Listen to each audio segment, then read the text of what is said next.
trust is without borders. Let me walk upon the waters wherever you would come. Il fut un temps où Bakpa rêvait. Rêvait d'un avenir radieux, d'un monde sans guerre, d'un destin bâti à la sueur de son front. Né dans la pauvreté, il croyait pourtant qu'avec le courage et la foi, rien n'était impossible. Il voulait offrir à ses enfants ce qu'ils n'avaient jamais vu, une vie digne, une éducation, une fierté.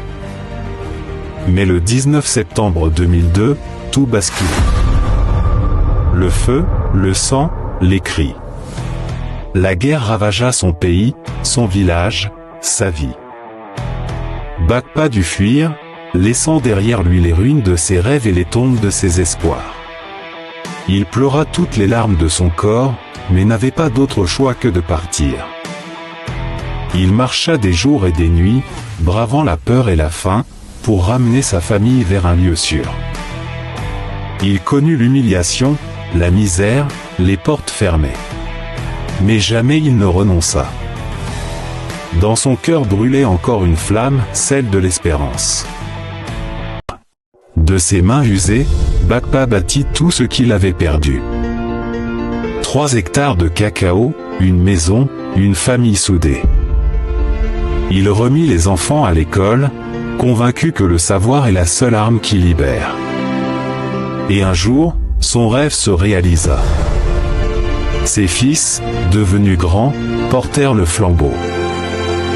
L'un administrateur, l'autre philosophe, et le dernier, magistrat.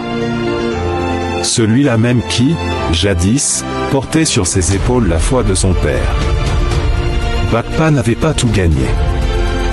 Mais il avait conquis l'essentiel, la dignité, le respect, et l'honneur de voir ses enfants aller plus loin que lui. Car au bout de la souffrance, il y a toujours un éclat d'espérance. Et cet éclat, c'est lui, Bakpa.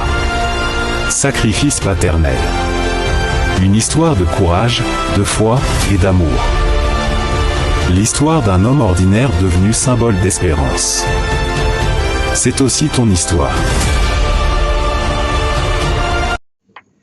As-tu déjà entendu ton père dire « Je préfère mourir, mon fils, que de te voir rester à la maison sans pouvoir aller à l'école. Je préfère m'humilier que de te voir assis auprès de moi sans pouvoir poursuivre tes rêves. Je préfère mourir. Ma vie ne compte même pas, mon fils. » As-tu déjà entendu un père dire ça? As-tu déjà entendu une mère dire cela pour son fils? Est-ce que toi aussi, on a dit ça pour toi? Alors, il y a une loi divine qui me plaît beaucoup. C'est celle-là qui nous pousse à honorer nos pères et mères pour que nous puissions avoir une vie heureuse et une longue vie. Le début du bonheur commence par l'honneur que nous accordons à nos pères et à nos mères. Et au-delà donc de ces pères et de ces mères, des personnes qui se sont sacrifiées. Est-ce que vous connaissez la définition du mot sacrifice? Parce que souvent nous en parlons, mais nous disons sacrifice, sacrifice, sacrifice. Mais le sacrifice, le sens étymologique du mot sacrifice, ça vient du mot latin sacrificium, qui veut dire offrande à une divinité.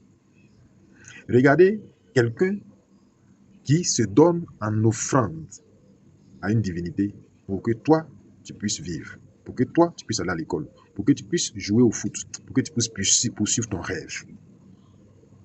Chers frères et sœurs, mesdames et messieurs, voici sacrifice paternel. Sacrifice paternel est une histoire vraie, une histoire de vie, une histoire d'un père qui a dit qu'il préfère mourir, même quand il a tout perdu. Il préfère mourir que de voir ses enfants rester sans pouvoir aller à l'école. Oui, il a fait. Vous voyez sur la photo un père en pleurs qui a tout perdu, avec un feu qui a tout embrasé. Mais il porte encore son fils derrière, qui est lui aussi en pleurs. La vie de ce père ne lui dit rien. Il préfère sauver la vie de son fils que lui-même de vivre. Sacrifice paternel est un livre écrit par moi-même. Et je demande donc à toutes ces personnes qui ont des histoires comme ça, qui ont souvenance d'un sacrifice d'un parent, d'avoir ce livre. Écoute 5000. 5000, il te permet donc d'avoir autour de toi une inspiration vraie. Pour ma part, c'est mon inspiration à moi. C'est une histoire forte. Vous allez voir combien de fois le personnage principal a surmonté des difficultés. Du haut jusqu'au très bas, mais a pu garder la résilience. À la fin donc de ce livre, nous avons fait ce qu'on appelle un post-fast. Le post-fast, ça met en lien donc l'histoire avec les éléments essentiels du développement personnel sur lesquels nous pouvons nous appuyer pour réaliser nos objectifs. Quel est ton objectif, mon frère? Que représente ton fils pour toi? Que représente ton père pour toi? Que représente ta fille pour toi? Que représente ta mère? La personne qui s'est donnée en sacrifice pour toi, as-tu déjà fait quelque chose pour elle? Sacré partenaire de ton livre, 5 000 francs le livre. Il faut nous appeler en cliquant sur le lien qui est joint donc à ce poste et passer votre commande pour pouvoir l'avoir. Il faut absolument l'avoir chez vous. Souvent, nous faisons des sacrifices et nous ne nous rendons pas compte que nos enfants ne savent même pas que nous sommes en train de les sacrifier. Il faut absolument le faire lire à vos enfants, le faire lire à vos parents pour que nous puissions ensemble comprendre l'intérêt de ces principes divins. Que Dieu bénisse tout le monde et sa grâce touche chacun de nous. Donc, nous vous attendons. Appelez-nous, contactez-nous sur WhatsApp, contactez-nous sur Facebook et prenez votre document à 5 000 francs CFA. Merci beaucoup et à très bientôt.